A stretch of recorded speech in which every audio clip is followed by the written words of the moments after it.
Good day to you, sir. I'm doing well, thank you. How are you? I'm good. Yeah, it's a very dark and disturbing topic that we're here to talk about today.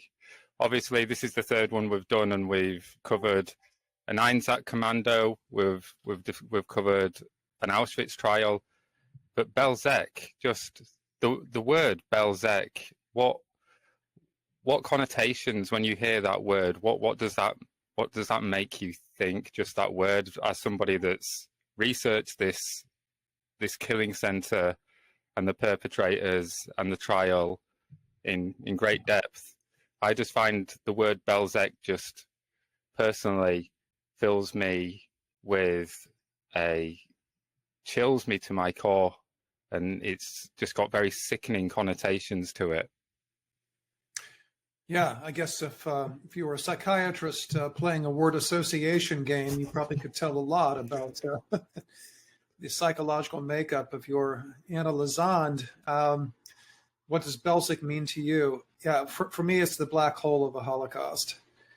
That's how I like to think of it. The black hole is this gravitational center that consumes all light and gobbles it up, devours it, and cannot really be seen because any light that would outline it has been consumed by the phenomenon. And that's how I like to think of Belzec. There were only 2 survivors of the camp. It was 600,000 Jews were killed at Belzec, and 2 survivors, one of whom then was killed, I believe, in 1946 in a pogrom that breaks out in Poland after the war. Yeah. Well, I will get to him later. He's called Heim Herdsman, I think.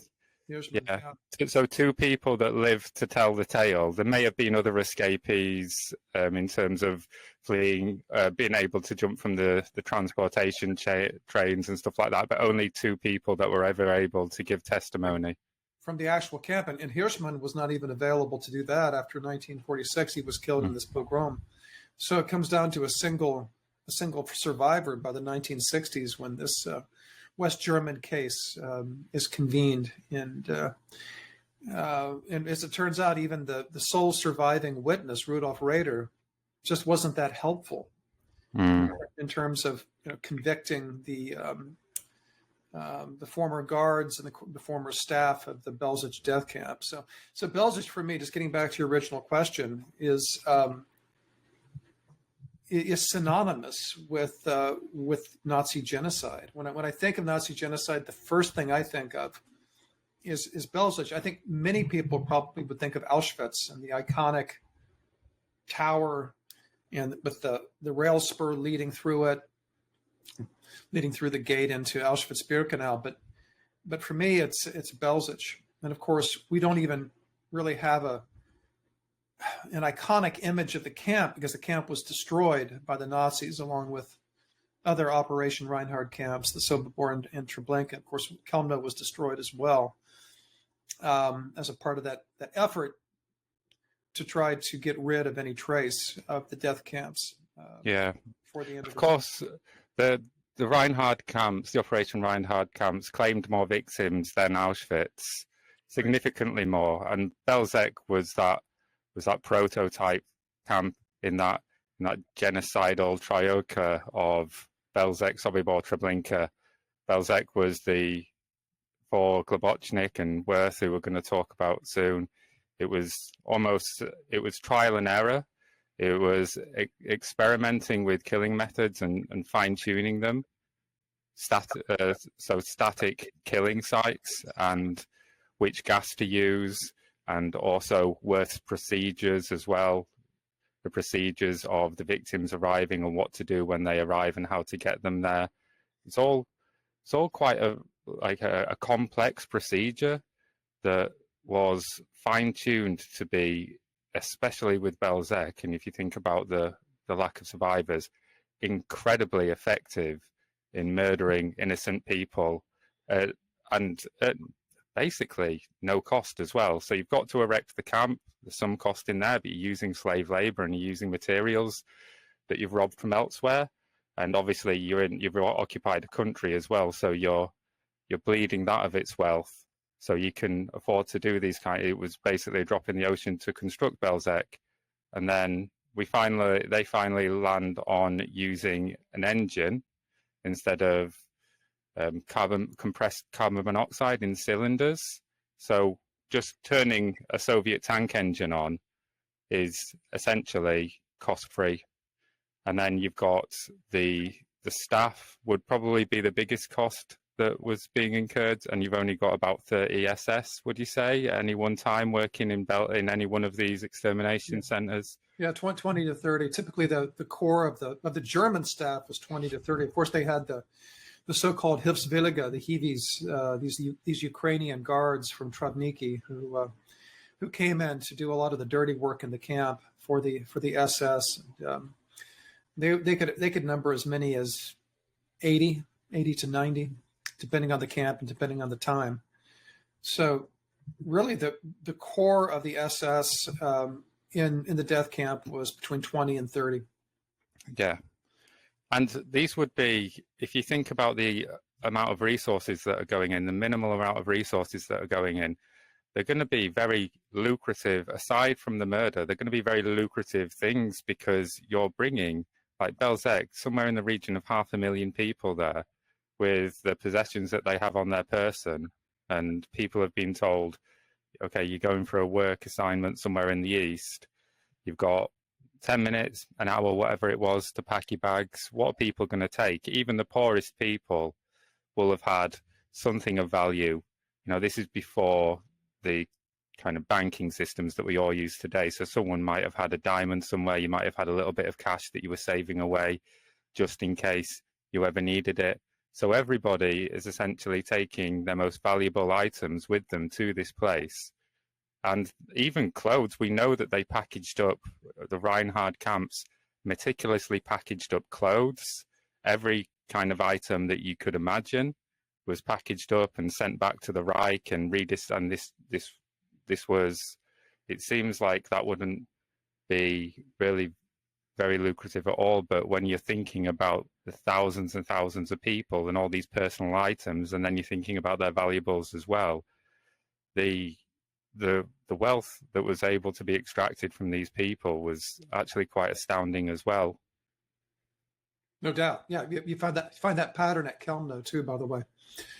Yeah, packaging up the clothing and shipping it off to either back to Germany, or in some cases keeping it in the Vaterland for redistribution there. Interesting side note too, kind of a grisly sidebar here, was that on several occasions in Posen, packages were received with clothing that had been sent from Chelmno. Of course, Chelmno was where the gas van was used, but there were also shootings that were done, especially of the work Jews, after they had been in the camp, the Waldlager, for a period of time. They were routinely then liquidated because they had seen too much and it could become damaging witnesses to the crimes that were committed there. And so shootings were conducted there. And of course, the clothing was then packaged up and sent back. And I've stumbled across various letters in the research I've been doing on Chelmno, inter-office communiques from the Poznan Gestapo headquarters, for example, complaining that clothing that was riddled with bullets and covered with blood was being sent back to Poznan for redistribution then to ethnic Germans living there. Yeah. A grisly aspect of this, but again, it underscores the point that you're making. Right there. And they would have so-called Sonderkommando working at these killing centers, and their job, if they were sorting the clothes, would be to rip off the yellow stars as well. So it might have been kind of repatriated Germans, so Germans that were living outside of the Reich that were being brought back in, and they would sometimes be distributed these clothes, or it could just be sent back to Germany proper. But they would, under pain of death, these work Jews, as they were called, or these Sonderkommando, were told that they must sort through these clothes and rip off all the yellow stars, because German people, they must have had an idea where these clothes were coming from, but they didn't want them to know, to have these yellow stars still on the clothes. And just, you know, another thing on this, if you bring someone to a killing center and you murder them there, you take everything they've got, these people were also residents of somewhere. So you're also able to then steal their residency as well, and where they were living. And, you know, if they were in a ghetto, then human beings inevitably consume calories as well. So they're not going to be consuming calories anymore. You can steal everything stationary from where they took. So, you know, I suppose I've kind of jumped right in and have started to be talking about the ideology versus materialism thing. And, you know, we keep on coming back to this and the fact that these two things interact with each other.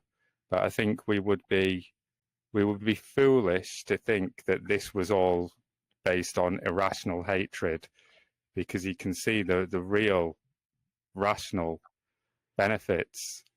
It's diabolical, but you can see the real rational benefits of doing this to another population in terms of the benefit that will be reaped upon your own population. Yes.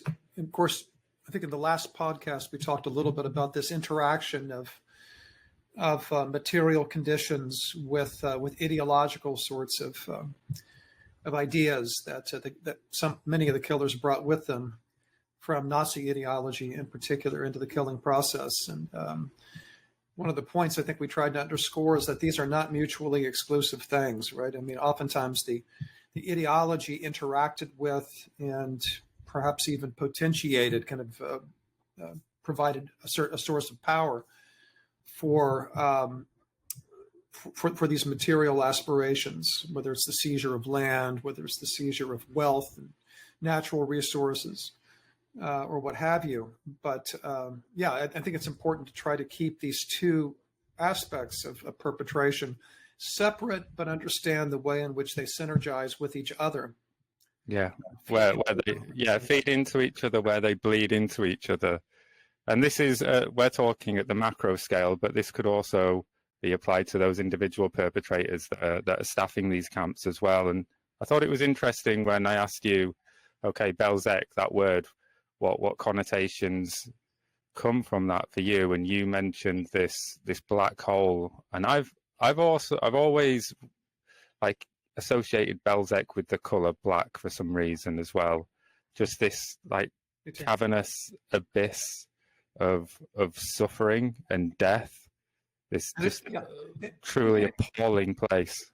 And it's appalling at so many levels, but I think the black hole metaphor kind of comes up immediately in my mind because of the lack of survivors. I mean, even at Treblinka and Sobibor, which really, were no better in terms of their treatment of human beings than certainly Belzec was, but you had survivors. There weren't many, but you did have some because you had these prison outbreaks in both Sobibor and Treblinka. And I think there were a total of 35 Sobibor prisoners who survived the war, and over 70 Treblinka prisoners survived the war because of those breakouts late in the lives of the camps. But you didn't really have that. You had a few escapees like Rader, but by the end of the war, there were 2 survivors, so far as we know, 2 survivors of Belzec. And so it's a black hole, at least from a literal, a figurative standpoint, a metaphorical standpoint. It's a black hole in the sense that we don't have much in the way of firsthand victim testimony like we do with Sobibor or Treblinka. Yeah. And we'll see as we're going to do all of these Operation Reinhard trials, and we'll see the difference that made, that there were witnesses there to tell the tale, especially with Treblinka. Like you said, we've got dozens of witnesses, and many witnesses have then moved to different countries. They speak different languages, and you can cross-reference what all of these different people are saying against perpetrator testimony that are there, and the perpetrators they know that they can't rely on the same old excuses. They can't flat out deny things because there are witnesses there as well. So they do start to turn on each other a little bit and implicate each other, and this helps just the whole proceeding go along, and the ability to garner convictions is higher. So started out with Belzec and what words, what feelings, what images, what connotations, what connections do you have to that word? I'm going to show you an image. So I was putting together this PowerPoint, so I'm going to put an image on, and then I'm going to ask you what this image makes you feel. Because so it was this slide when I was putting this together.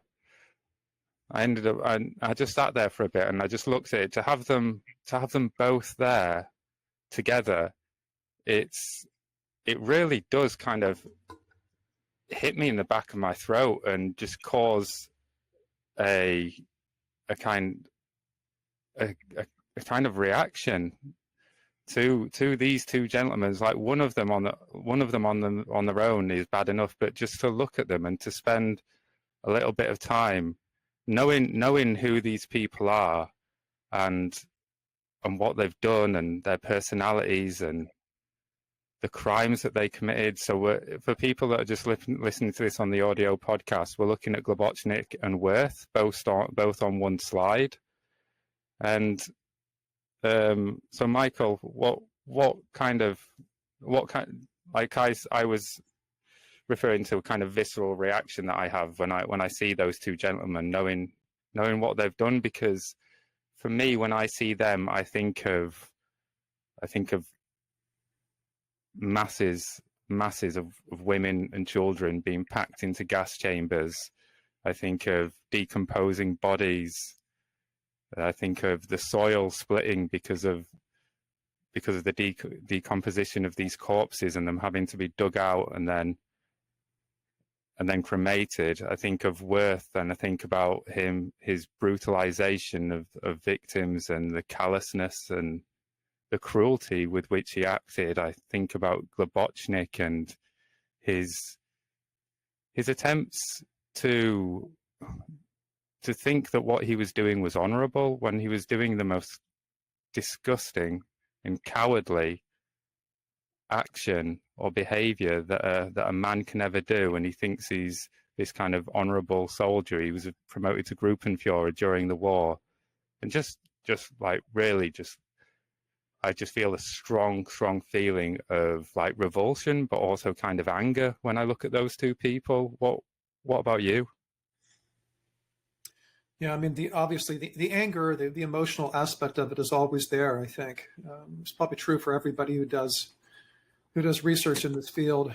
Yeah, when you see Globocnik, I mean, the thing I immediately think of is of course Operation Reinhard and his position as not only the SS police leader for Lublin, the Lublin district of the general government, but also his position as the chief of Operation Reinhard. So he was in charge, at least at the top, at the highest level.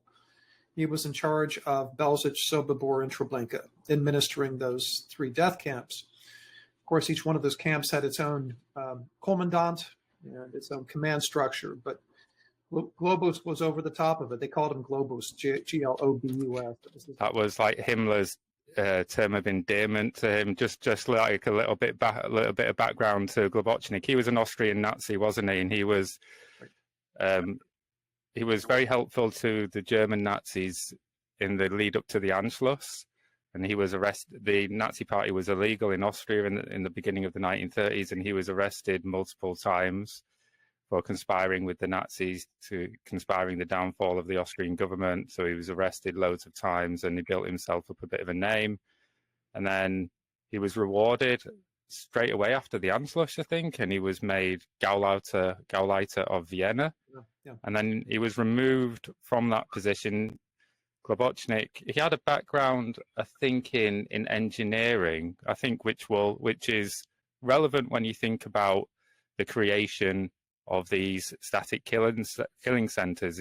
That will have helped. Like, he was well qualified to think like that. He was also a thief, and Yes. an incredibly brutal and vicious man. So he was perfect for the assignment that he got. And Himmler does say that he was a man, I'm paraphrasing, but like a man made for the Germanization of the East. And I think that that's what Himmler was referring to, this callousness, this cold, hard brutality, this background in engineering. It goes to show, too, that, I mean, the Nazis were to a certain extent willing to overlook venality and kind of a larcenous disposition, which he certainly possessed, because he was such a trustworthy racial warrior and ethnic, ethno-nationalist warrior for the Nazis in the East. But so you asked me about Globocnik, and then of course Wirth. I know Wirth's history fairly well, having written at great length about his crimes.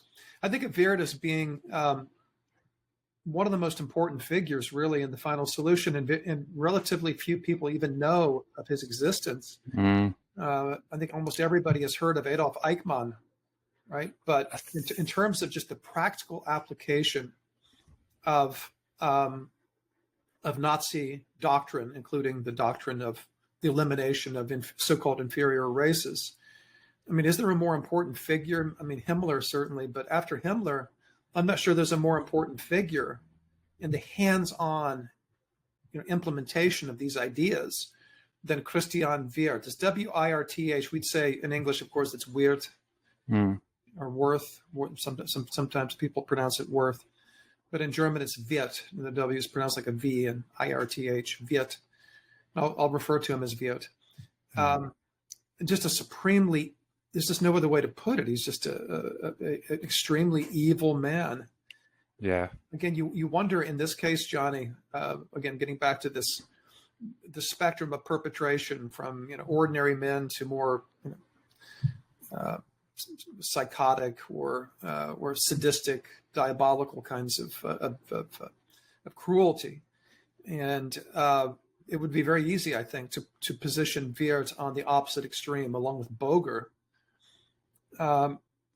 He is a man who was steeped in blood, and a lot like Boger. It's funny because he also was arrested at one point and charged with extreme violence and the use of interrogation methods during his time as a cop. He was he eventually rose to the level of a police commissioner and for the Kripo. Yeah, and he was a war hero. Apparently, he had served in World War One on the Western Front with valor, Iron Cross, First Class, Second Class, and the Order of the Crown. So he was a war hero, and he rose, like you said, a very high position in the police, didn't he? He did. Yeah, it's interesting that, again, his criminal tendencies, which were evident already with this case in which he, much like Boger, used extreme violence to try to extract information from a prisoner. None of this, sidetracked his career progression.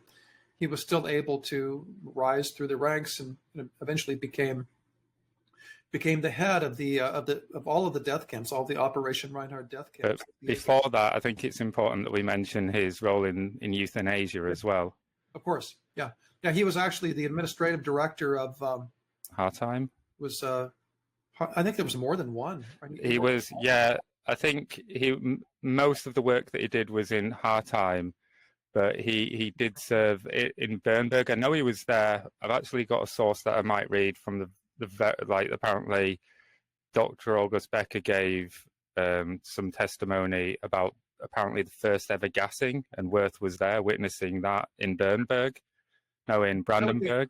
That was the experimental gassing. He superintended the first experimental gassing, where the idea of camouflaging gas chambers as shower rooms really took hold. It was supposedly proposed by Philip Bohler, who was of the Führer's Chancellery, which of course was the executory organ for T4. And, he was there at the time. Actually, on that, let's just these so-called euthanasia centres are set up, and it was the murder of ostensibly or actually disabled children that led the way with this. There was that case, I think, if my memory serves me correctly, it was in, so we're in 1939, and there's a severely disabled child, and the parents, and this child, the child's name is now known, but the child for many years was just called like Child K. Knauer. Yeah. It's our equivalent in the United States to like John Doe or Jane Doe. It's just a filler name. But the actual name was Kretschmer. The family name was Kretschmer. And they started, and so they petitioned Adolf Hitler himself to grant a so-called mercy death for their child. And Hitler, I'm sure he's been thinking about trying to put something like this into practice anyway, but he, quotations, grants a mercy death to this child. And then from that point onwards, the Nazis start murdering children in medical institutions using a variety of methods. Sometimes they'd be starved to death, sometimes they'd be suffocated in their beds, sometimes they'd be given like lupanol or different chemicals, injected with different chemicals. And then they decide that they're also going to start murdering adults. Ostensibly, I always think it's important to say ostensibly, because obviously morally it doesn't matter whether these people were really disabled or not, but you do find some people that were either just like alcoholics or vagrants, right, that could find themselves eventually it's just for some reason the Nazis felt that these people were superfluous and they or sick eventually. Of course, there's the 14F13 program, which was developed later in 1941, but that was the extension of T4 into the concentration camps in order to scoop up the concentration camp prisoners who had gotten ill. So that this concept of life unworthy of life then balloons outward and actually includes people who have contracted typhus or become worn out or become injured and unable to work. And I think this is when we first heard this term. You said life unworthy of life, but also useless eaters, and this would eventually be deployed again to talk about Jewish children as well in the ghettos as well. But it gives a little bit of an insight, I think, into their mindset. So they find that the methods that they're using to murder children are just not substantial enough for the amount of adults they want to murder. It's harder to murder a human adult male as well. Obviously, they're just stronger. And women as well. There's going to be a lot more resistance. You can't just easily suffocate an adult male, and it's in their bed, and it's just impractical. So they start experimenting with different methods in some of these killing sites. And there's a very important guy called Dr. Albert Widman, and he's from the head of the Chemical Association of the Criminal Technical Institute, and he's integral to the development of these killing methods. And at one point he's thinking maybe we'll just have them all on this ward, seal this ward off, and then we'll start pumping gas into the ward. And then they're thinking, no, this is just obviously for a number of reasons too impractical. So then they do this experiment at Brandenburg. I think it was an old prison, Brandenburg. Right. Yeah. So this is Dr. August Becker testified at the trial of another euthanasia perpetrator called Werner Hyde. And he said, I'll have to quote at length here to give the whole story. It says, the first gassing was carried out by Dr. Widman personally. He turned the gas tap and regulated the amount of gas. At the same time, he instructed the asylum doctors, Dr. Ebel, Dr. Baumhart, who later took over the extermination in Grafeneck and Hadamar. As far as I can remember, among the prominent personalities who were there were the doctors already mentioned, Professor Dr. Brandt, the Führer's personal physician, and a detective, Wirth. At the time, head of the homicide branch in Stuttgart Police Department and later head of the Hartheim Asylum near Linz. About 18 to 20 people were led into this shower room by the nursing staff for this first gassing. These men had to undress in an anteroom until they were completely naked. The doors were shut behind them. These people went quietly into the room and showed no signs of being upset. Dr. Vidman operated the gas. I could see through the peephole that after about a minute, the people had collapsed and lay on the benches.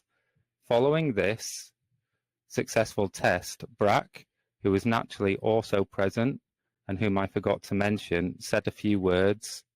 He expressed satisfaction with the test and emphasized once again that this action must only be carried out by doctors according to the motto, syringes are a matter for doctors. Finally, Dr. Bryant spoke and reiterated that doctors alone should carry out this gassing. With that, the start in Brandenburg was considered a success and the thing continued under Ebel. Now, just a few things that I want to mention and clarify here is that we have reference to Bueller and Brack, and they worked for the Chancellery of the Führer. So the euthanasia program was under a different administrative locus than Himmler's SS. So you have in the Nazi superstructure, you have these different departments, and sometimes they're fighting for jurisdiction over things, but often, and this is especially true with Operation Reinhard, they collaborate and they come together at times as well. Is that right, Michael? 100%. Yeah, I mean, you have an interweaving of these offices. This is why it can be so challenging from an administrative standpoint to understand, who is responsible for what jurisdiction, right? Which offices is in charge of some aspect of governmental action that will lead the government then into committing crimes, because clearly after the war, you have to be able to reconstruct those chains of command in order to hold people responsible for the terrible, enormities that were committed during the war. So here we see yet another example of kind of jurisdictional blurring, because you do have the T4 people, associated with the Chancellery of the Führer. That was the office given responsibility for carrying the euthanasia program out. Not all of the functionaries within T4 were SS, but some of them were.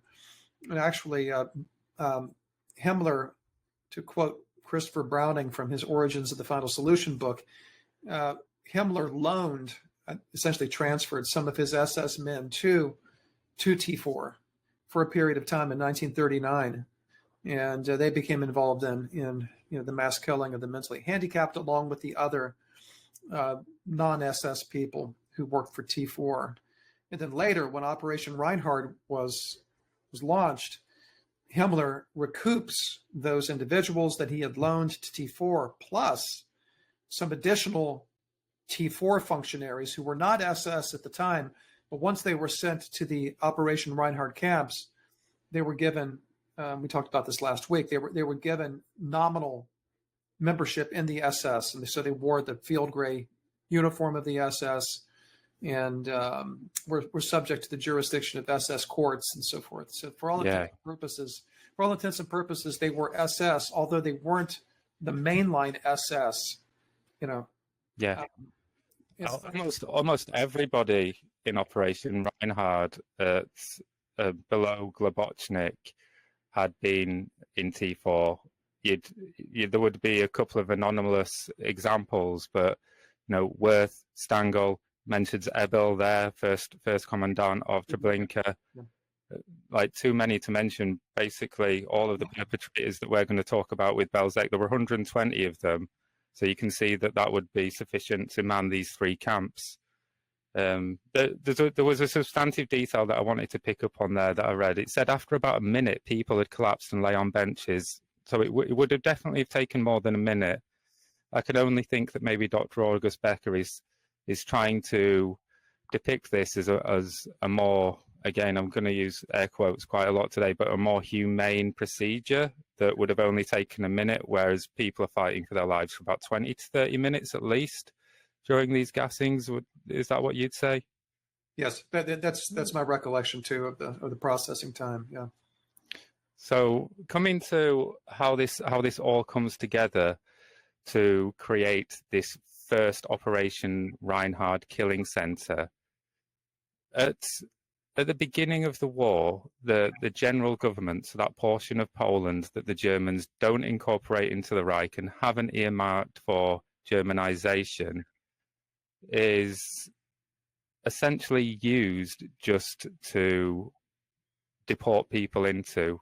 But it's at the beginning, even at the beginning of 1941, it isn't thought that the general government is in any immediate sense going to be Germanized, so it's not going to be in anytime soon a part of Germany. Is that how you understand it? Correct. Yeah. I mean, the long-term plan, of course, was to Germanize all of it, but that was the long-term plan. In the short term, it would serve as basically a racial dumping ground for undesirables from the Nazi standpoint, especially for Poles and Jewish Poles who were being expelled from the portions of Poland, the Vaterland, and East Prussia, West Prussia, the parts of Poland that they were trying to purify of supposed racial contaminants, and to Germanize, to effectively turn into portions of German territory that they could then annex to Germany. You had to, from the Nazi standpoint, you had to push ethnic Poles and Jewish Poles out of Western Poland. Well, they had to go somewhere, and they would send them into this territory called the general government. And this is obviously also deeply, deeply connected with the immigration policies, the resettlement policies of the government. Don't forget that Himmler was not only the head of the SS, he was also the head of resettlement, right? He was the Reich commissioner for the consolidation of the ethnic German nation. Yeah, so they were bringing in German, ethnic Germans, Volksdeutschen, as they were called in German, from all over Europe, especially from the Baltic countries and Bohemia and other portions of Europe. They were bringing these people into Heimensreich, as it was called.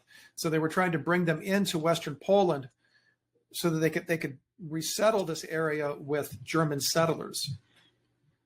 Obviously, you have to be able to make room for these people, and that therein resides the motivation already in 1939, 1940, to drive, to deport Jewish Poles and non-Jewish Poles out of Western Poland, especially the Vaterland, as it was called, and into the general government. So the general government becomes this repository for these unwanted populations being driven out of Western Poland.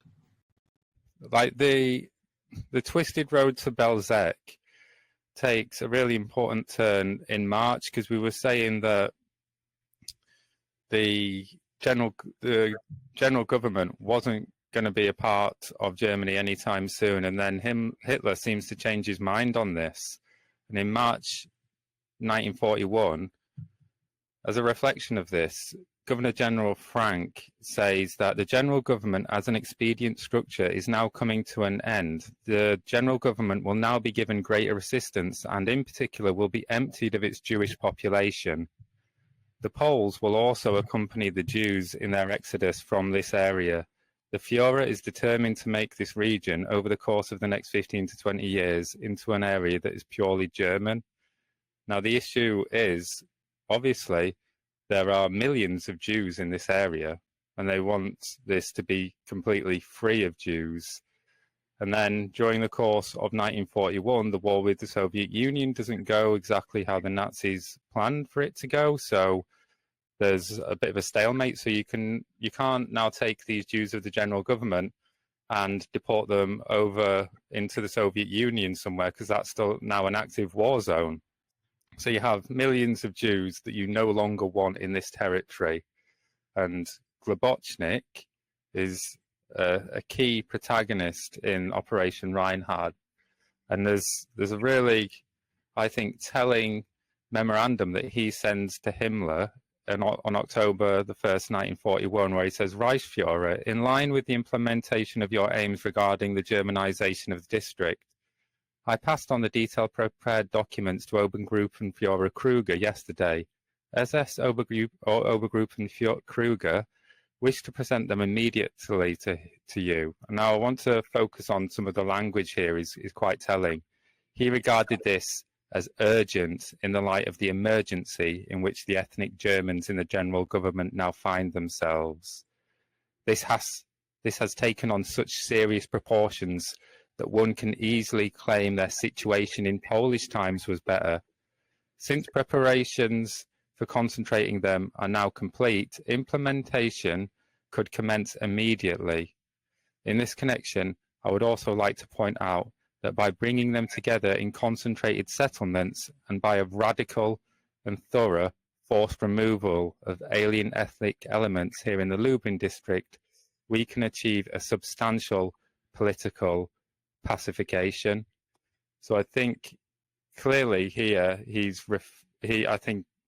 clear that he's had the idea of murdering these Jews, and he wants the green light from Himmler. And less than 2 weeks later, on October the 13th, Globocnik and Himmler meet, and it's thought there's a consensus among historians that this is where Globocnik obtains his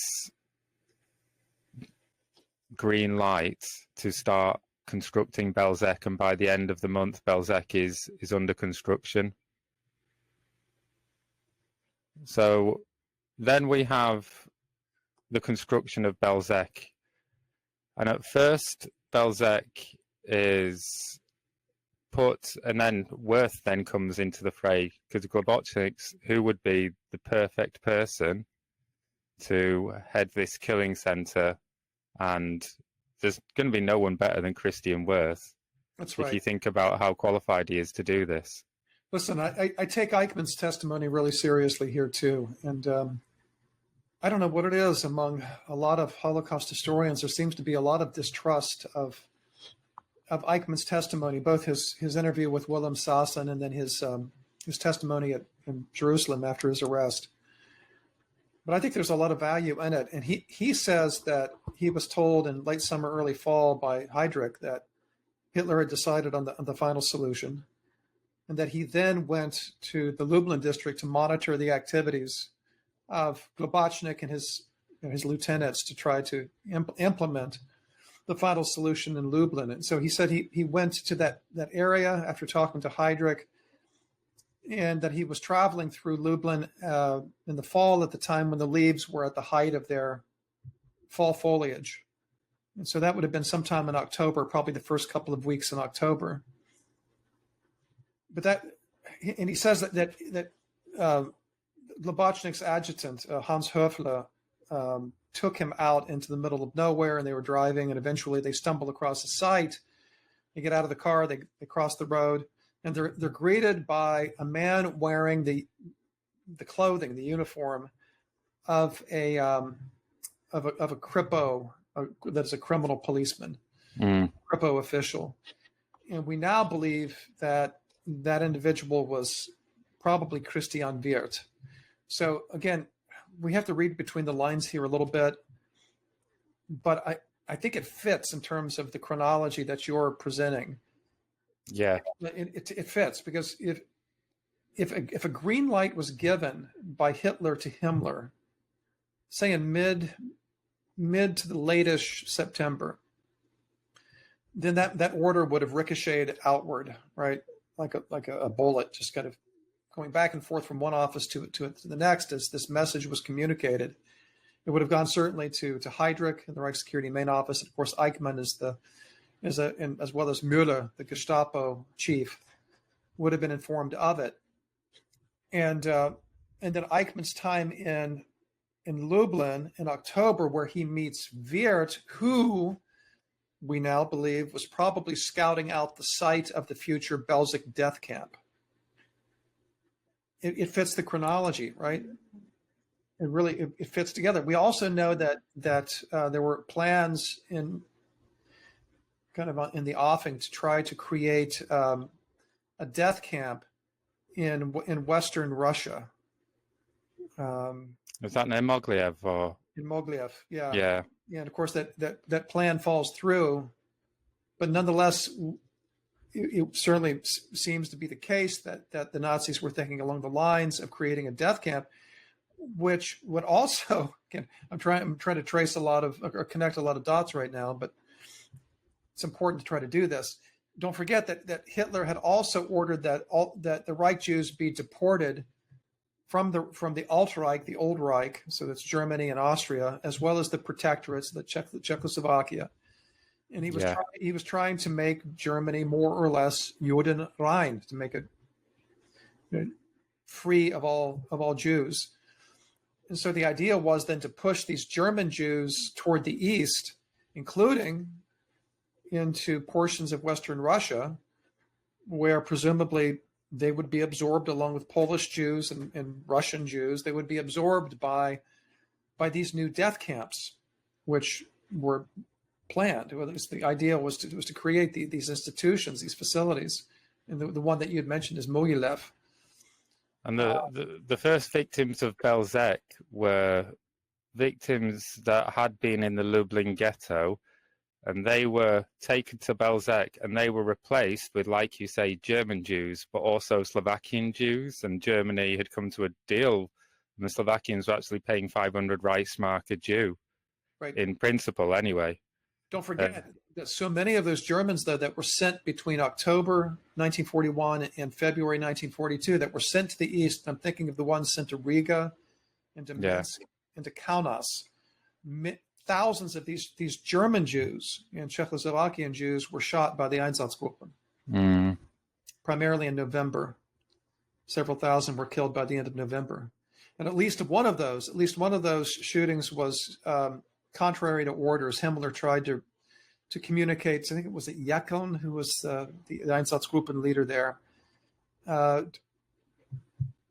The idea was just to house them initially, and the Einsatzgruppen thought that these Jews were to be shot. Well, you can understand why they would have made that assumption if they knew that an order had been given to shoot the Jews, so that these arriving transports of Jews, the Einsatzgruppen assumed would also be dealt with accordingly.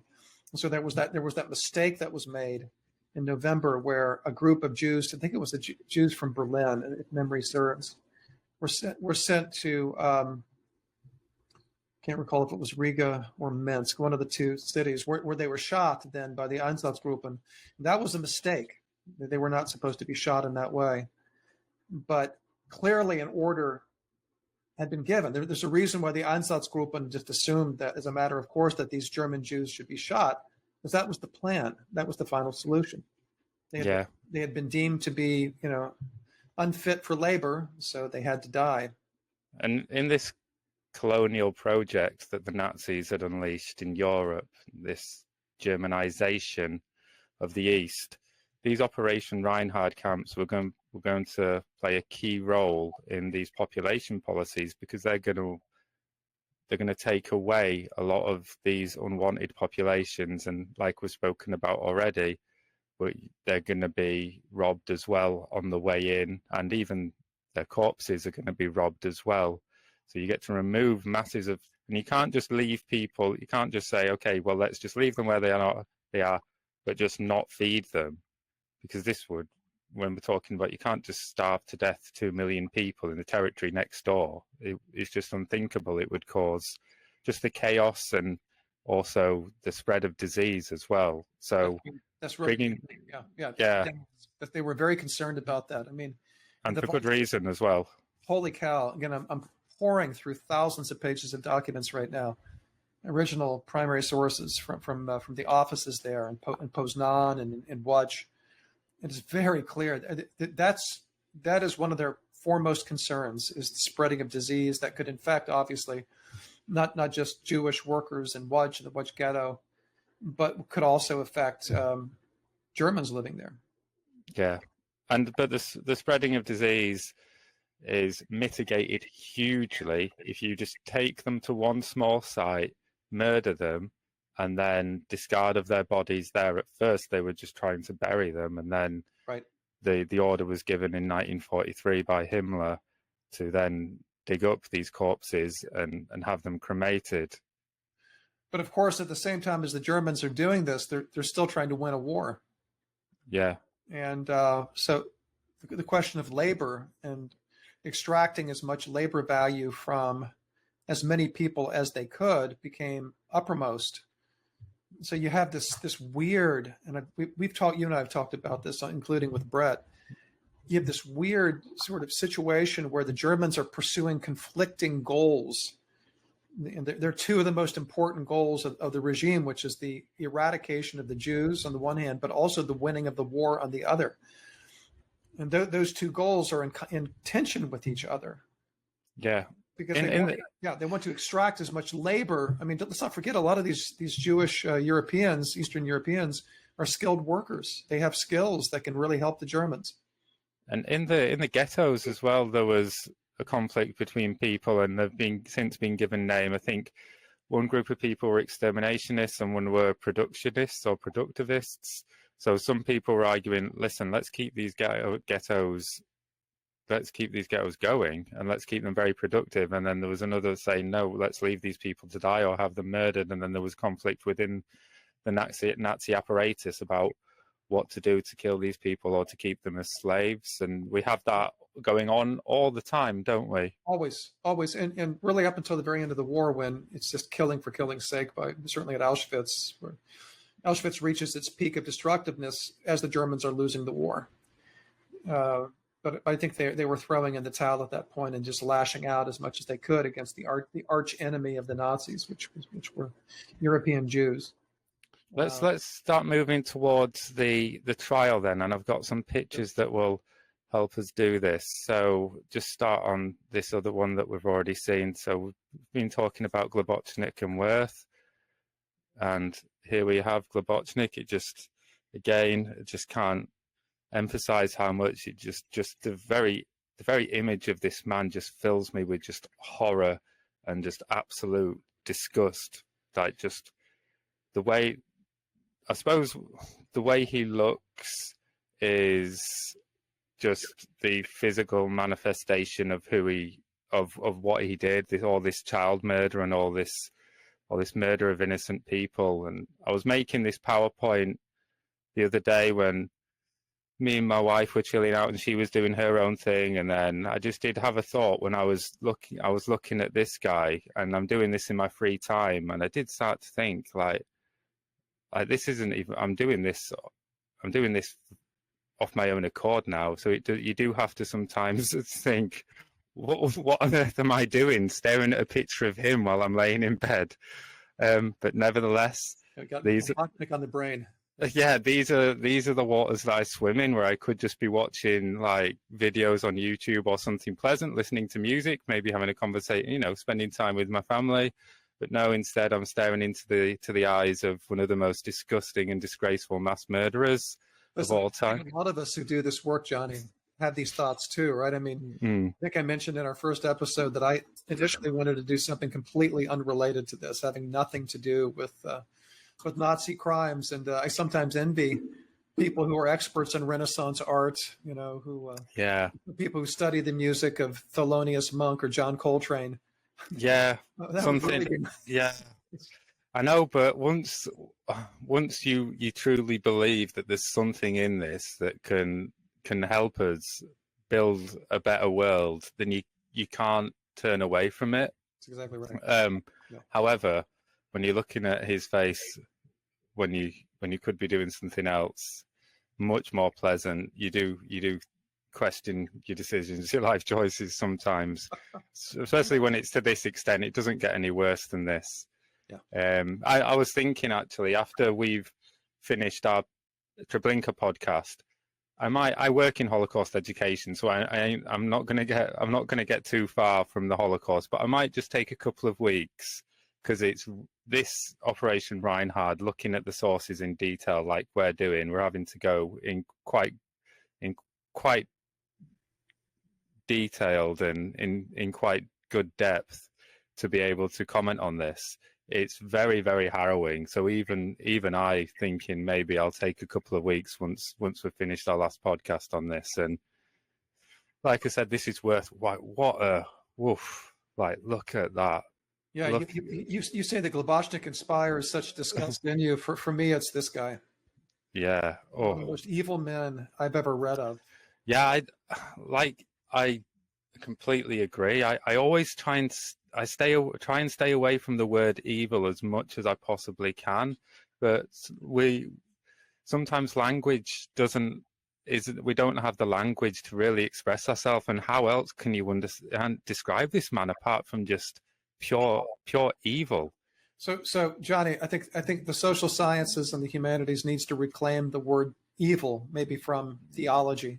I Mm, think a lot of people think of religion or theology when they hear the word evil, but this is maybe a separate conversation for another podcast. But there's been a lot of interesting work done, even by philosophers, secular philosophers, trying to reconstruct a concept of evil that would be serviceable to describe the kinds of things that we're talking about. Because just referring to it as violations of international law, that doesn't do it, right? That's not even, in a way that almost palliates the sheer horror and viciousness and sadism of these crimes. mm, I think the word evil is entirely appropriate, but we need to think about what we mean when we say evil. But maybe we can talk about that on a separate occasion. yeah. And I thought this picture was interesting. This is from his Hartheim days, and I think the lady in the middle and the gentleman next to her left are getting married. So it's like a wedding party. And I Yeah, just thought, he's a God, Trauzeuge. He's a Trauzeuge. I think he was one of the witnesses, maybe. I don't know. but you just think they all work at Hartheim. They're all Yeah. murdering innocent people on a daily basis, and then having it just seems like just trying to connect with these people on a human level, because what they're doing is quite human. We all like a good wedding, don't we? A bit of a party, but you don't want Christian Wirth there, like especially in his uniform. yeah. The director. I think he was the director of the administrative branch of the hospital, wasn't he? Of the Highland Pflegeanstalt. He doesn't look like he's really letting his hair down much, does he? Like, he certainly doesn't look like the director of a hospital. No. Looks like he's ready to murder the patients right now. Well, yeah, and like I keep on saying, they often he does like look at that head, look at that face. He does look evil as well. Yeah, oftentimes, I'm thinking of some of the great criminals of history, and here in the United States, people think of the serial killers like Ted Bundy, who actually looked anything but like a serial killer. But in this case, this Christian Wirth looks like he's straight out of Central Casting to play the villain, doesn't he? Yeah, he does.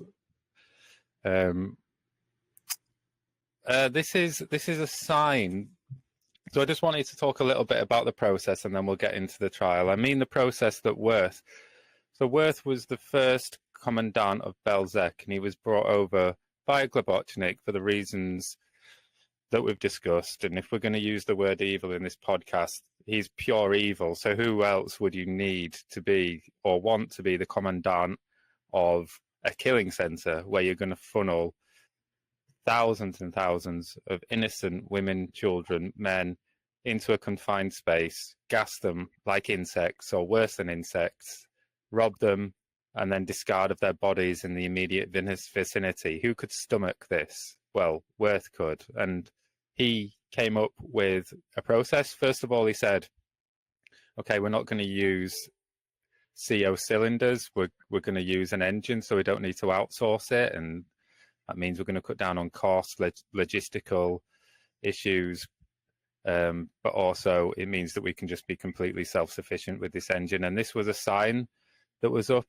in Belzec, and essentially it says, it's in Polish, and it says, attention, all belongings must be handed in at the counter except for money, documents, and other valuables, which you must keep with you. Shoes should be tied together in pairs and placed in the area marked for shoes. Afterward, one must go completely naked to the showers. So he's a key part here is deception. So they cannot know right until the last second. They wouldn't know that they were going to be murdered until probably the gas started to enter. Maybe they can hear the engine. People are starting to become terrified. They're there with their loved ones completely naked. and it would be at those final moments would be when they'd truly know, for the overwhelming majority of them, that they were being murdered, and this was very much so by design. And he would also make the process that when they arrive, they would be met by Alsatians, guards that were being really violent, being screamed at, so they don't have that time to think. And this was policy that Christian Wirth had put together. So they're going to arrive here, and then these are the undressing barracks and where people's belongings would be handed over, and it would all be done really quickly. And there'd be an SS guard meeting them, saying, "Okay, you have reached a transit camp," or something like that. Whatever lies they'd want to trumpet out at that very moment. Just make sure you're lying to them. Women separated from men, usually, because the men would try and protect the women and children. So maybe, protect, if you can, separate the men from men and women with the children, and then just very, very quickly. And then there'd even be sometimes even giving them a token back for their luggage, as though they were going to get it back. But like that sign said, deception's key, but also is like brutality and aggressiveness. And then they're led down this passageway, chased down this passageway. They're now naked, had their head shaven usually, and then into the gas chambers here. And then at first they're just tossed into pits around here, and that, probably for obvious reasons, becomes untenable after a while.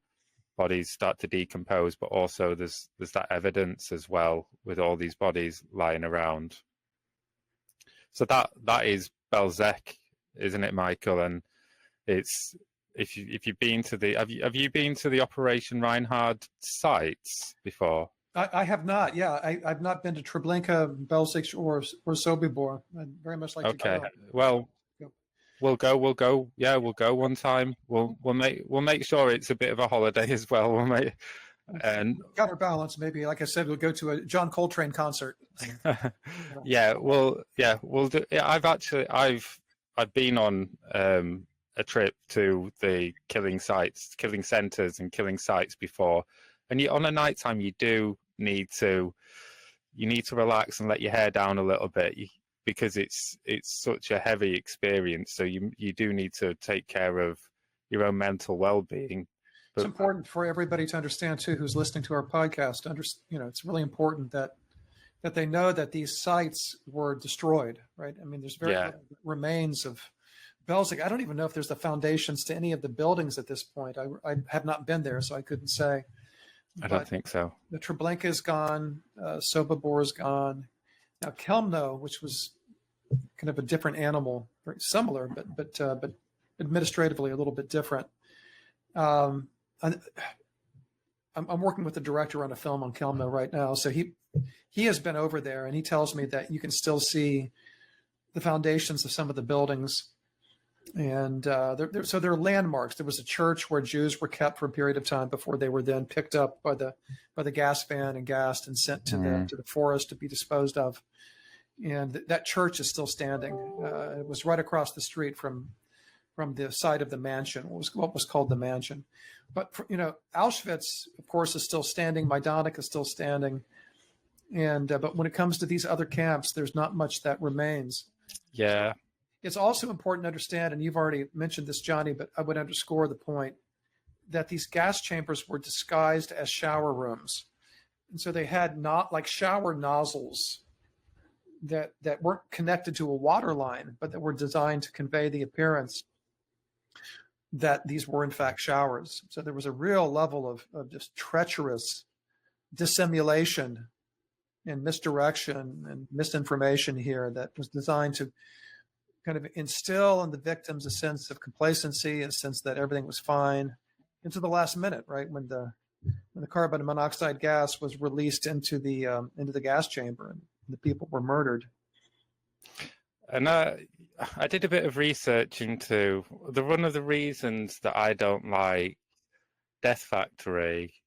The the term death rat rate, I think it kind of almost sanitizes a little bit this process, when this was one of the most gruesome and painful deaths that you could ever have, and especially not just physically but psychologically.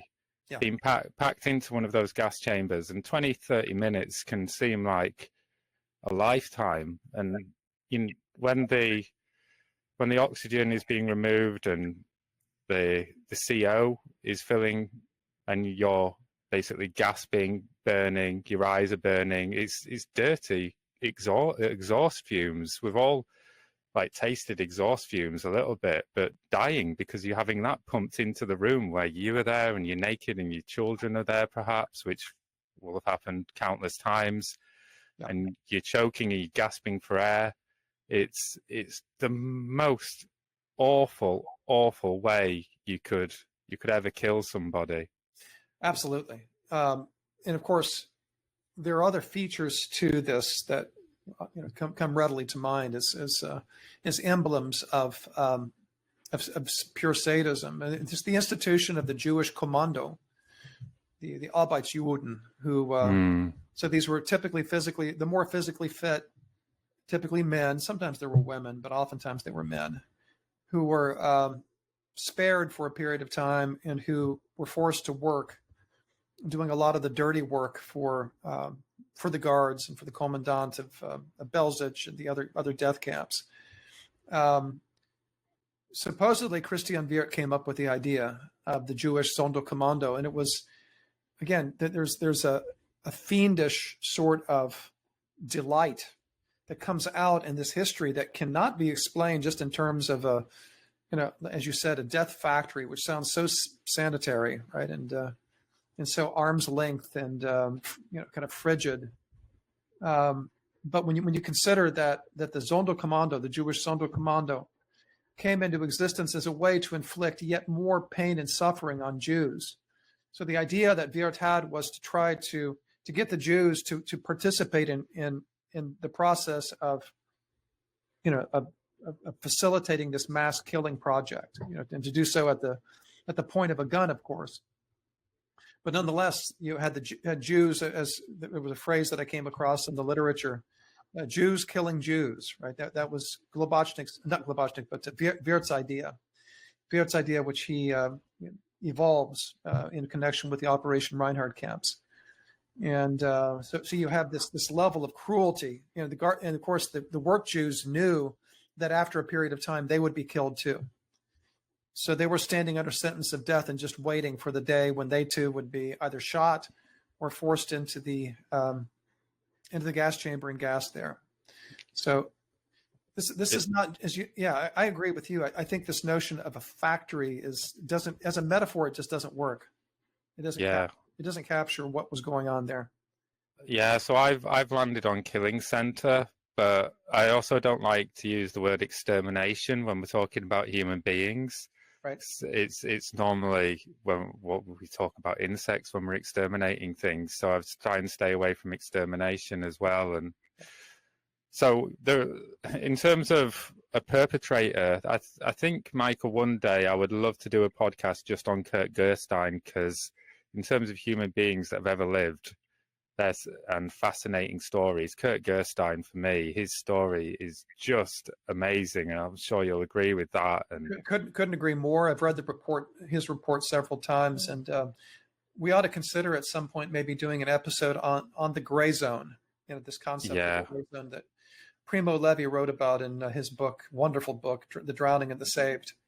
And Gerstein would fit very nicely into the gray zone. Oh, he's such a complex individual to try and understand. He was deeply implicated in the Nazi system, but also he was trying to fight it from within. But at the same time, he'd be ordering Zyklon B at Oranienburg and having it delivered to Auschwitz as well, but then trying to fight the system from within. But he witnessed the gassing at Belzec in August of 1942. And I'm going to read, before we move on to the trial, I'm going to read this because Sure. I think this is one of the most lucid descriptions of the killing process that exists anywhere.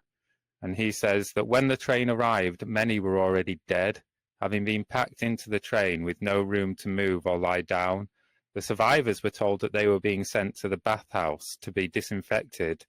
They were assured that they would come to no harm and that they should breathe deeply to ensure that infectious diseases were prevented.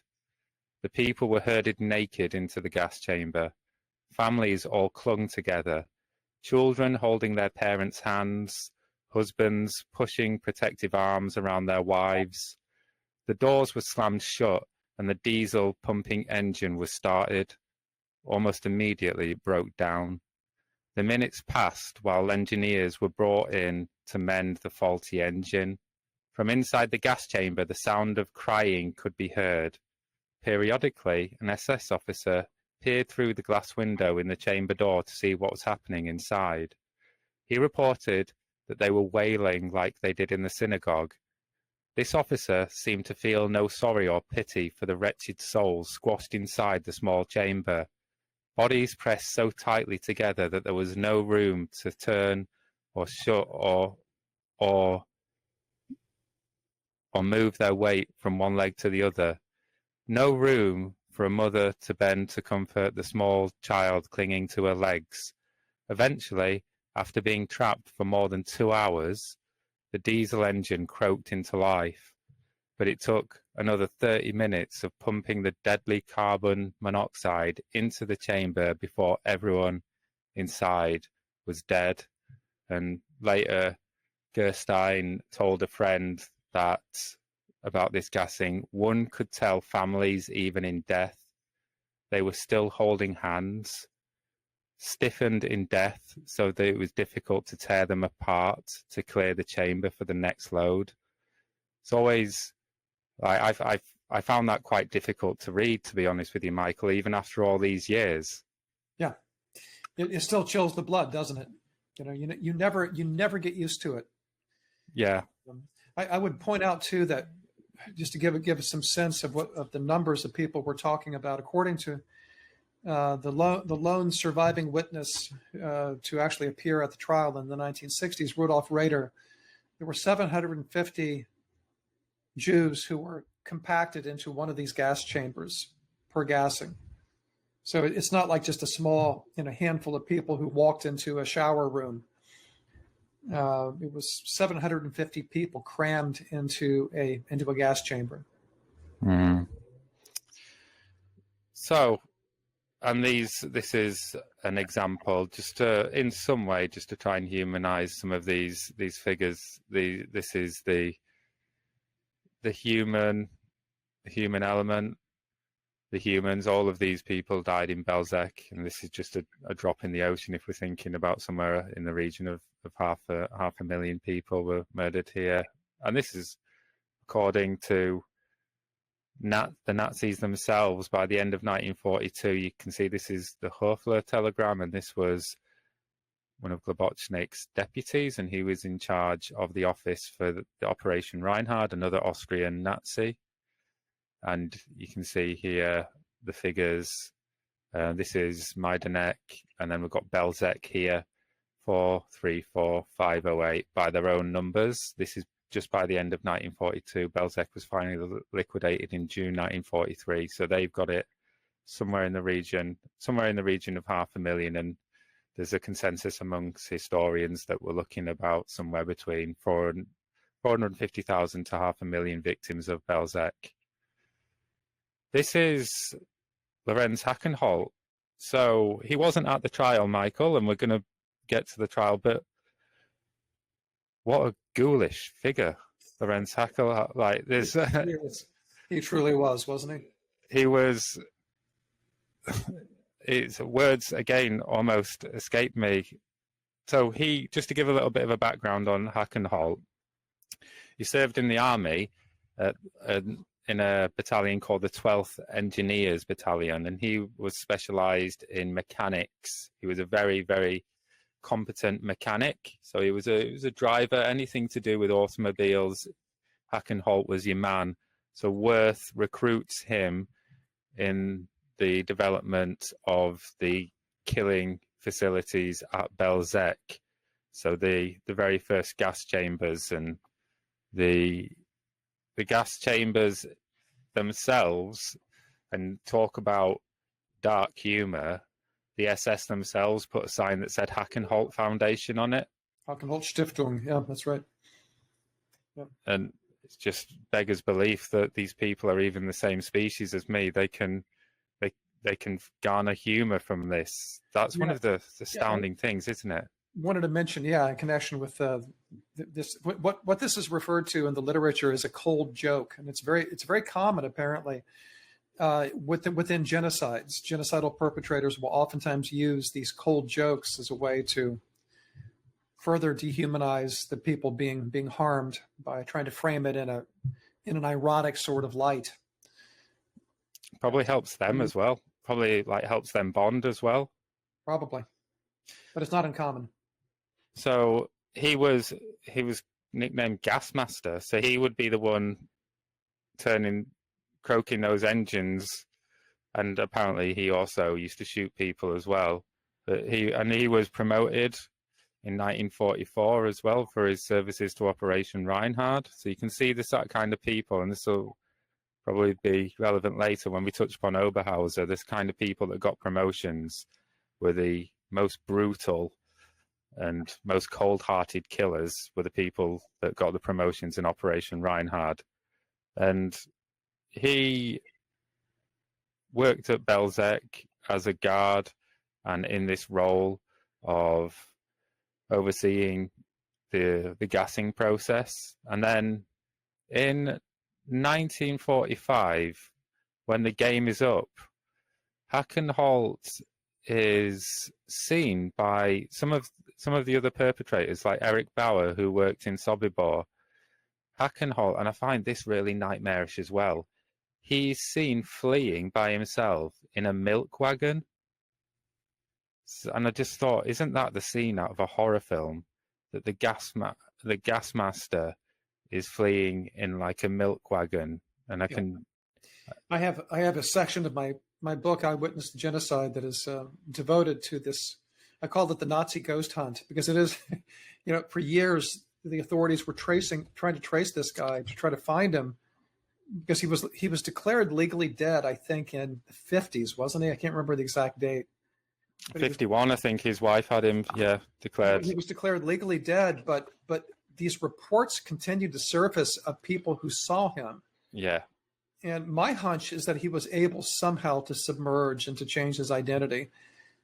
I mean, I think didn't his brother say that he ran into Hackenholt at some point? Yeah, a few people. His brother said he's still alive, and Eric Bauer said, he's taken this name Janssen or Johansson, something like that, and he's moved to an area called Ingersoll or something like that.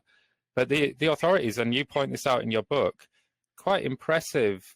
Like they were unsuccessful in the end, but their attempts were quite thorough and impressive, looking for Hackenholt, weren't they? Massive search, heroic, and even maybe Herculean. I talk about it in my book. I mean, they really did everything, and just the sort of techniques they employed to try to find him were pretty ingenious. To me, they struck me as being so when I did the research on this years ago.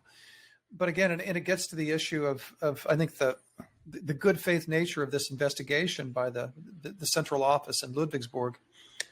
They did not leave any stone unturned in searching for this guy, but they ultimately couldn't find him. So the exact things that they were doing is, because Hackenholt was a big drinker, and obviously he used to drive for T4 as well, so he was a driver for various people. So the authorities thought there's a good chance that he's been busted for drink driving. So they searched all the records for drink driving, didn't they? And then they just thought, okay, so we've heard a couple of people say that he's moved to this area. So I think you said in your book, I think they searched, like, in collaboration with local police, like 90,000 different driving license applications, looking picture after picture after picture. Is that Hackenholt? Is that Hackenholt? It's incredibly painstaking, right? Can you imagine this? Yeah. Imagine just pouring through records of driver's license, and this is at the time before face recognition software. Yeah. So it would have been, just a guy with a magnifying glass, basically looking at tens of thousands, hundreds of thousands They wanted to get him. Yeah, they really did. So far as I could tell, they really, really wanted him. They wanted to have him as a defendant to the trial, but they never were able to find him. And so far as I could tell, to this day, it is still one of the great mysteries of the Holocaust, of World War II, is what happened to this guy. I think there's apparently a British historian called Michael Tregenza. I don't know if you've ever heard of him. No. Anyway, apparently he spent many years exploring his post-war whereabouts, and he was repeatedly told by various people, like warned, like, you better stop looking for this guy. So like you said, and he thinks the same as you, that he was able somehow to submerge himself and maybe do a little bit like what Fischer Schwerder tried to do, change his name, move somewhere different. They staked out his house, I think, various times to see if he was trying to visit his ex-wife, but they never saw any signs that Hackenholt was trying to visit his ex-wife. So it's an extraordinary thing too, isn't it? I mean, being able to disappear like this. And I don't think he left Germany, or if he did, maybe he was living in some other Western European country, but the reports were that he had changed his name and had somehow submerged in Germany itself. It is extraordinary, but at the same time, if you think about what's happening in Europe at the end of world, like it's still chaos, isn't it? Sure. And we don't, like you said, we don't have the kind of technology that we have now. So I can see, and there's so many Nazis, so I can see that I could see how this might be possible. Yes. Now you can see how it could happen. But that it's never been solved as an historical history is kind of what I'm driving at. You would think that by now somebody would have stepped, because he's assuredly dead at this point. Yeah, and he will have looked for another wife, I'm sure. So, you would have thought, somebody who would step forward and say, Mr. Johansson living down the street was actually Hackenholt. Especially as Hackenholt was apparently a big drinker as well. So I can imagine, him going to one of those, beer houses, and then 10 pints in, Hackenholt's mouth starts to, it's like, you never guess what I did. So it's amazing that we've never ever found out what happened to him. So like, I think it just fits with just his, like I said, ghoulish just seems to be the adjective, and his ghost-like disappearance fits into that. I think we're safe in the knowledge that he's not alive anymore, though, I think. I think so. I think that's pretty safe. You can understand, though, why I entitled that subsection of the book on Hackenholt "The Nazi Ghost Hunt." That's exactly how I thought of it. He's like a ghost. He just kind of disappeared. Yeah. And then it's like some paranormal team trying to go through an alleged haunted house where they never seem to find what they're looking for. And that's exactly how I thought of Hackenholt. He just was so elusive, and to this day we have no idea. I mean, not even the Israelis were able to locate his whereabouts. You would think that maybe the Mossad would have had an interest in trying to figure out what happened to him, and quite apart from the German authorities, but nobody knows. And one of the, unmatched with the fact that he's one of the most dreadful, his crimes were, you don't get any more dreadful than what he did as well. And I think those two things together create this kind of sickening and chilling mystique about the man. Well, you mentioned the Hackenholt Foundation, right? The cold joke, the fact that somebody could derive humor from the mass murder of hundreds of thousands of Jewish men, women, and children, entire families, I think says it all, doesn't it? I think that one of the reasons I was talking about the fact that, I'm spending my days looking into Globocnik's eyes when I could be spending time with my family. I think it's trying to understand, and I think we have to pay attention and recognize the capabilities in other human beings, and try and just understand that these levels of cruelty are actually possible. Other humans can do this, and there are certain circumstances which lead people to behave in this way. You should definitely do a podcast on this, a separate podcast at some point. Yeah, And this is Tomala, Richard Tomala. I thought these are just honorary mentions, so we're just going to kind of just move over these quickly. But I thought he was interesting because when we're thinking about perpetrators, we often think about people like Wirth, people even like Hackenholt that have this really quite direct relationship with the killing process. But we have other people like civil engineers that are directing the building of these camps, and Richard Tomala was really instrumental in the building of, I think, all of the Operation Reinhard camps. But if you don't have civil engineers and builders, and there was Erwin Lambert who worked in, who went across different T4 institutions and ended up in helping to build the gas chambers of Treblinka. If you don't have these people, then you don't have gas chambers, you don't have camps as well. So where do we put them in the scope of perpetration as well? And we have, do you know who I'm referring to in this picture, Michael? This gentleman here. That is here. Is that Tomala? That wasn't Tomala, was it? No, this is Tomala, and then this, here he is again. This is the thumbnail for this video on YouTube, actually. I thought it was very striking. This is, I think he's called Gottlieb Herrig. So he was the commandant after Wirth. Yeah. And Herring. Was it Herrick or Herring? Herrig, I think. Was it Herrick? I thought it was Herring, but I could be mistaken. It's been a while since I saw his name. Yeah. He was the assistant, I think, to Wirth for a time, wasn't he? Yeah, and when Wirth was redeployed as the overseer for all of the Operation Reinhard camps, he took over as commandant for Belzec. And I think one of the interesting things about this is when you study Nazi perpetrators, it's just name after name after name after name of people that nobody know. And you start, I think the more names you learn, you start to understand the scope of the Holocaust more, when you like all these dreadful perpetrators that will never really be remembered. It's not until you start looking at their faces and looking into the histories of these individuals that did the most horrific things that you start to understand the magnitude of this crime. Do you know what I mean? Yeah, and you also begin to see the interconnections between different offices. You know, we mentioned T4 and the Führer's chancellery, and then how that cross-pollinates with Operation Reinhard and with Chelmno. Don't forget, Chelmno was established by a T4 guy. That was Herbert Lange. Right? Oh, yeah. And Wirth knew about the technology of Chelmno, and that was using an exhaust but redirecting it into the back of a van. And then he's, as we said before, been present at this first test gassing.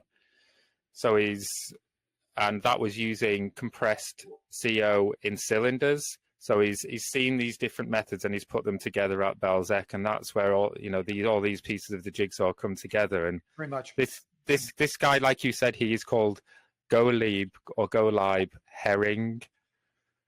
And Sushamal said about him, another perpetrator, he said, he seemed to me as if he were a born bandit.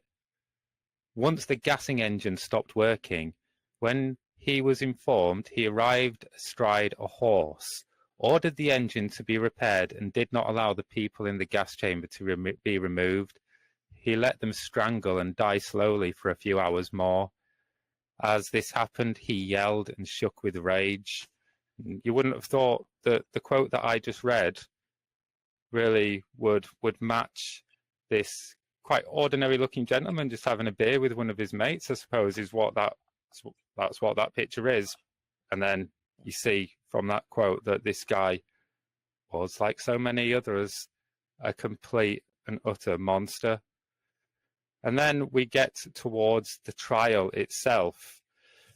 So after the war, the central office and the trial at the time when it was taking place in Germany, basically, unlike the Frankfurt Auschwitz trial, no one was paying attention to the Belzec trial.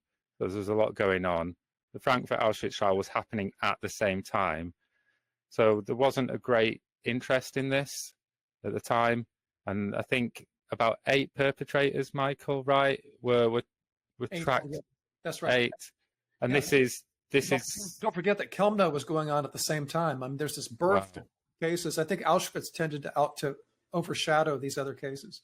Yeah, and and then Treblinka was happening, and then Sobibor happened straight after Belzec, because some of the perpetrators were implicated in both, because Like often people worked at a number of these different camps.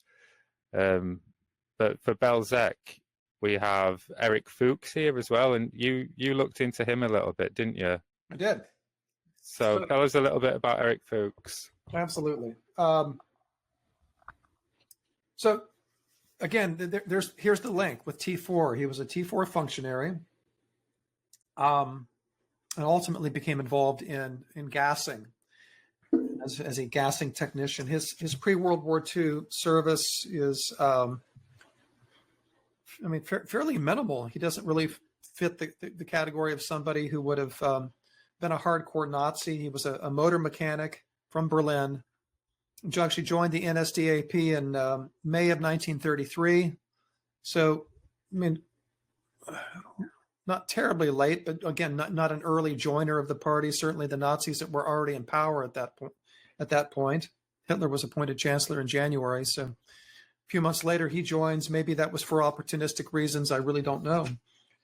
1940, he is assigned to the T4 euthanasia program, and he served as a driver for a figure that you probably know a little something about, Jonny, and maybe some of the people listening to our podcast have heard of this guy. His name was Imfried Eberl, E-B-E-R-L.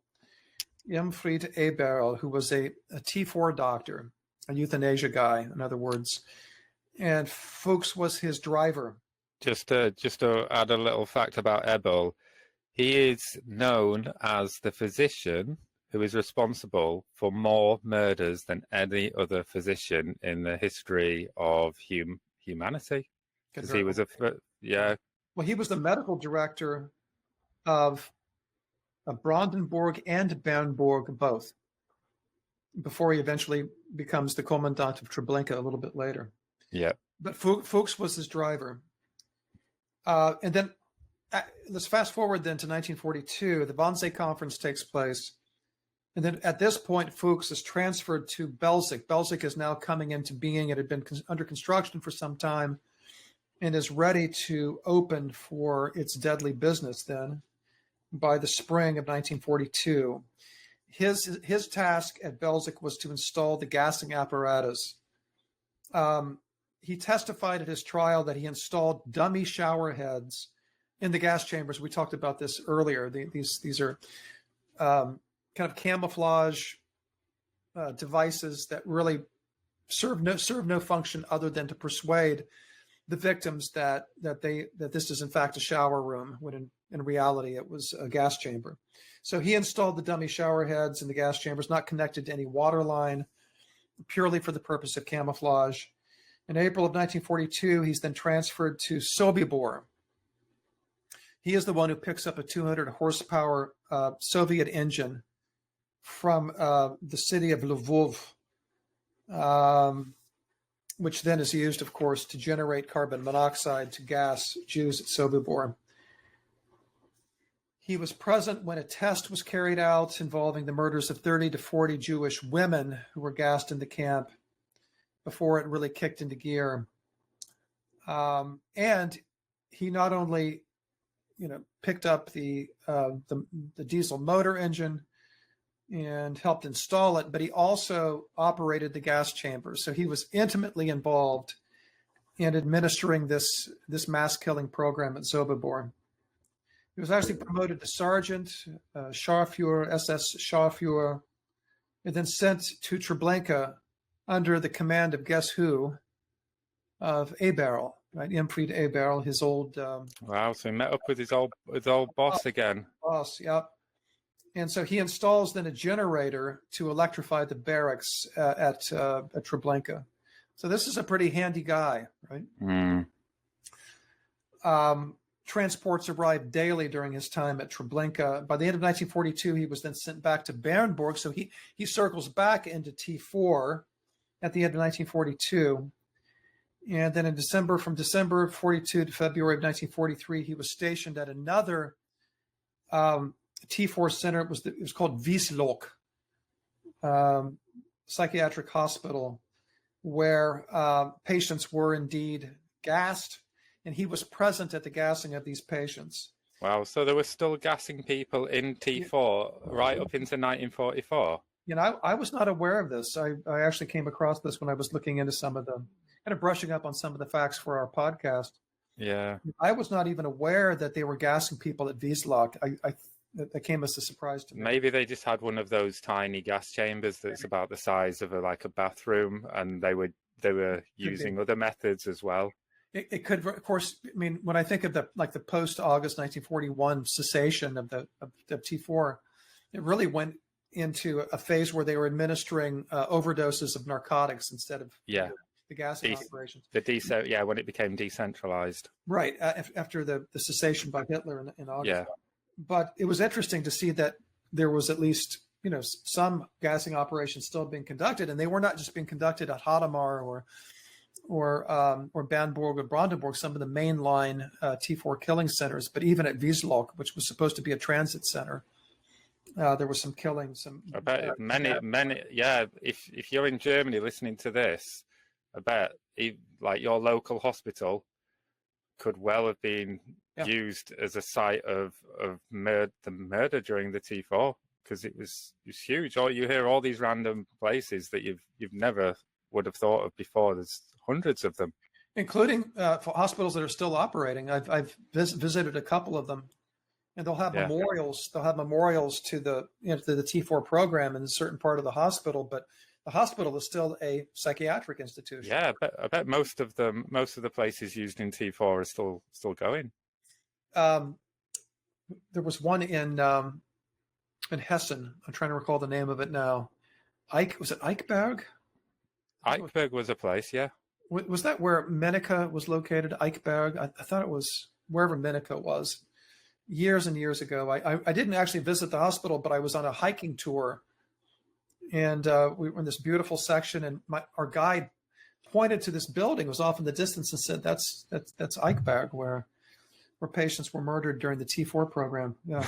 Yes. So you can't escape it even when you're on a hike, can you? Even when I'm trying to run away from it, I can get to it, right? So after the war, he worked as a truck driver, he worked as a mechanic, and also a car salesman, and then, of course, was arrested in the 1960s in connection with the investigation into the Belzec case. He was among the 7 Belzec personnel who were acquitted. But, of course, he is then indicted for the Sobibor in connection with the Sobibor proceedings, and then is convicted at the Sobibor trial in Hagen. So we have, so you've revealed, and you can see it here, 7 of the 8 acquitted. And this must have been, people have put so much work in for this. I think they've started building a case. 59, the prosecutors. 58, 59, even before I was captured. Yeah. 58, 59, so about 5 years people have been working on this, and then you get an 88% acquittal rate.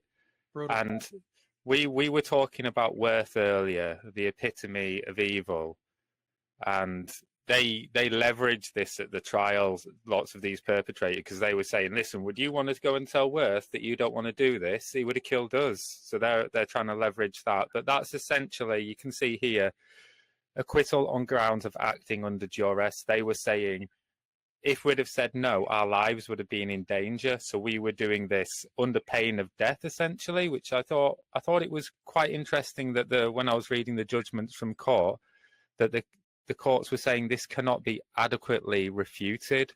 So it seemed like the burden of proof was squarely with proving that they weren't doing this under duress, rather than, because they didn't really have any proof that they were doing this under duress apart from their word and Wirth's character. But under, I mean, there were some circumstantial things that tended to support, at least to a certain extent, to support that. it wasn't as if they were making naked statements without any, contextual confirmation whatsoever of what they were saying. I mean, Rader himself testified that the SS in the camp were terrified of Wirth. That was the phrase that he used. The SS working at Belzec were terrified of Wirth. Well, he was a pretty fearsome guy. He was even fearsome to his own employees. But of course, that does not mean they acted under duress. I think they used this as an excuse that enabled them to get off because there were no other witnesses to incriminate them. Now, don't forget, they were acquitted as a block, with the exception of Oberhauser, who was in a different category because he had some command authority too. Well, their legal counsels have got a pretty good gig here. There's no witnesses whatsoever. Exactly. So they will have been talking to each other. I don't know if they had the same representation or they had a few different lawyers, but in any case, you talk to each other. Well, they were coordinating. There's no doubt. Yeah, they were coordinating. Like, let's present a united front. We were shit scared of Wirth. We're terrified that he was going to kill us if we didn't do that.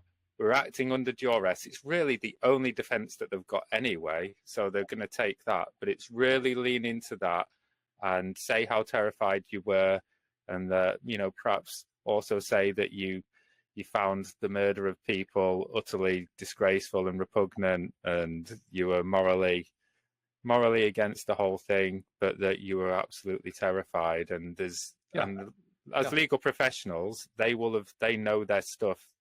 So they know that if you just do that, stand your ground, say that, there's no other evidence because there's no other people alive.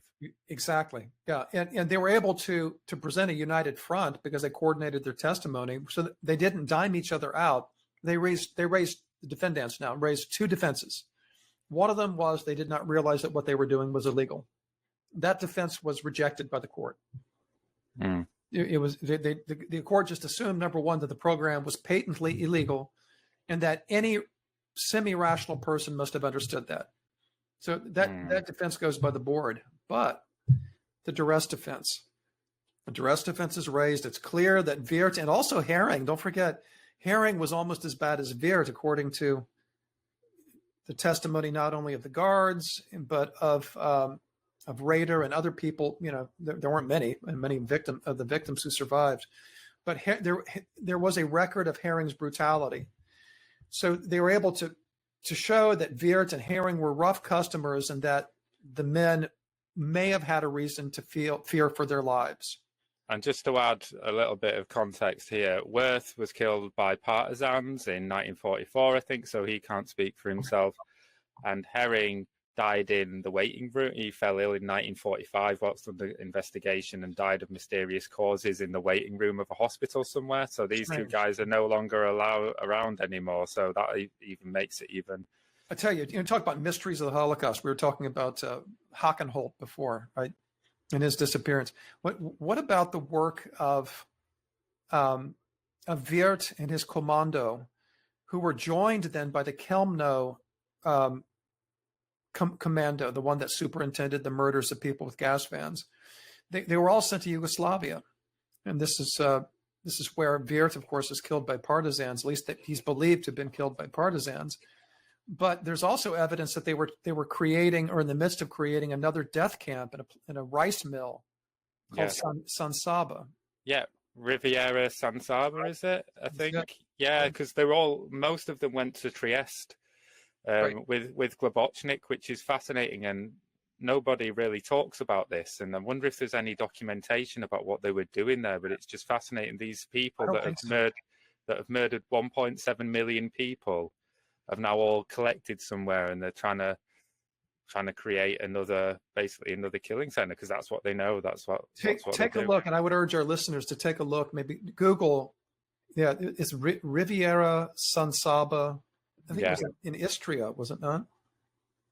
Is that correct? Istria? I thought it was in Trieste. You might be right. Yeah. At any rate, Yugoslavia. Yeah. Just Google Riviera San Saba, and just read. There's a Wikipedia page, and then there's some other materials too. It's not much though. Yeah. Not much at all.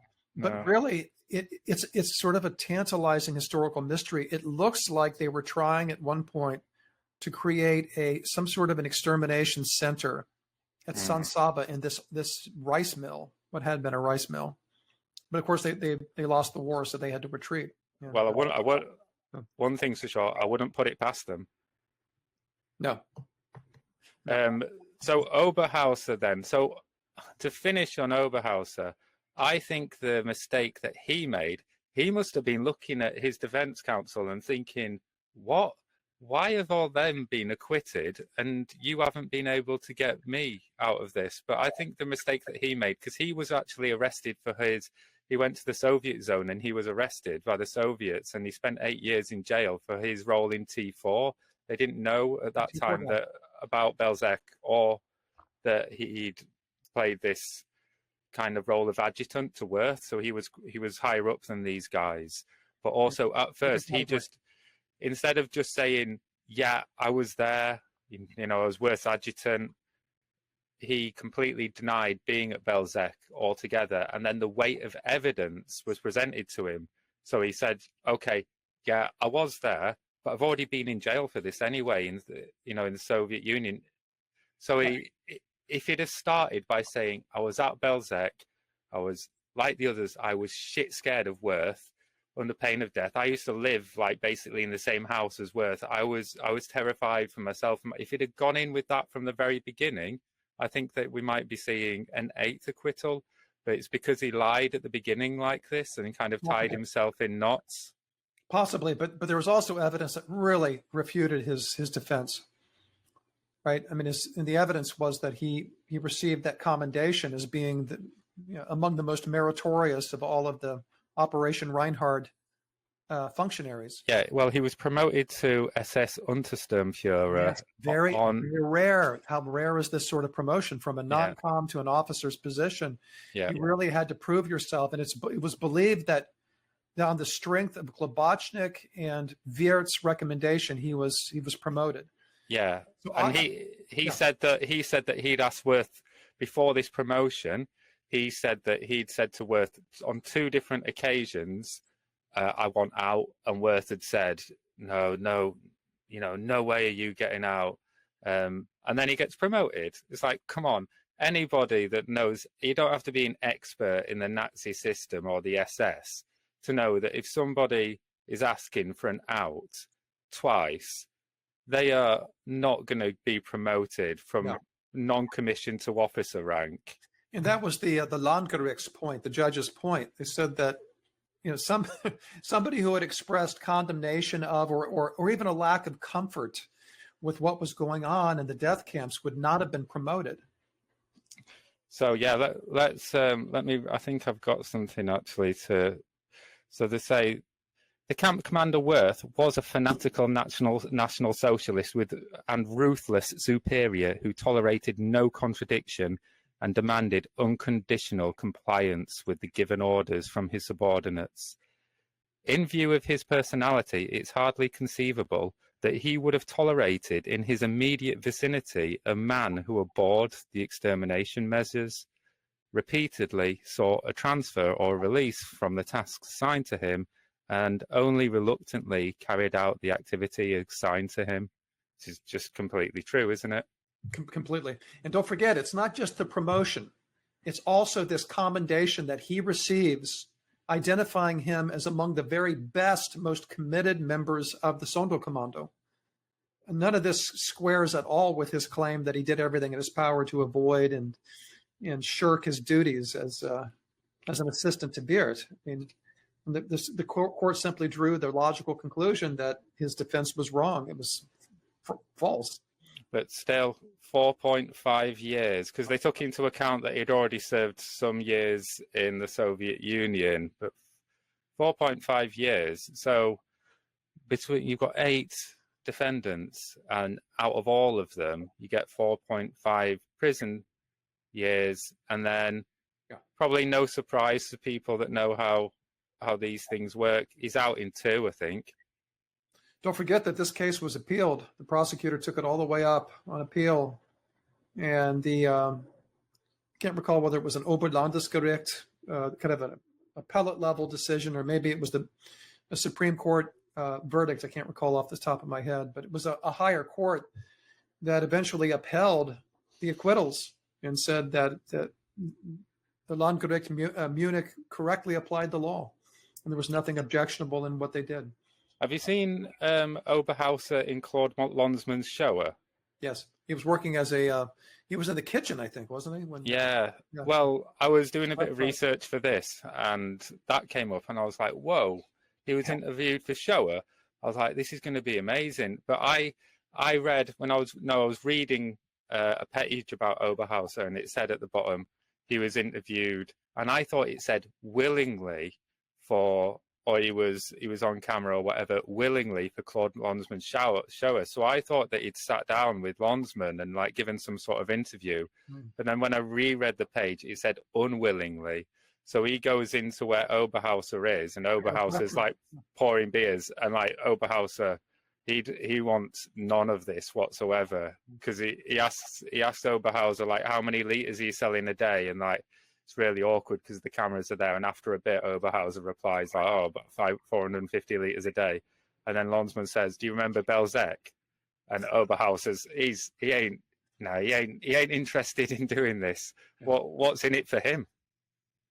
So it's just like a really, really awkward. It's interesting too. He died, I think, just a couple 3 years after that interview, didn't he? Yeah, he died at 79. I think his interview is in the loosest terms. I'd probably call it an interview, like more of an ambush. Yeah. Yeah. A nicer guy though. So I don't feel sorry for him. He had like quite a nice life by the looks of it, working in a nice beer house in Munich somewhere. So we move towards the Sobibor trial, and the best segue into this. So some of our listeners might be disappointed at all these acquittals, but they're not out of the woods yet, are they? 5 of these gentlemen. Nope. So we're going to see them again in the Sobibor proceeding, and I think also in the Treblinka proceeding. Some of them in the Treblinka proceeding as well. We have those overlaps, because we're going to be talking when we get to Treblinka. Kurt Franz will be a main topic of conversation, and I think he was training the Ukrainian guards at Belzec and worked as a cook there. So we have all these different overlaps, and then so when we next meet, 5 of these gentlemen will pick up and see where they are by the Sobibor trial. Yeah, including Fuchs. It's Fuchs, yeah. Fuchs is gonna. So, it must have been a little bit stressful not to feel sorry for them, but they think that they're out of the woods, and then all of a sudden the central office isn't done with them yet.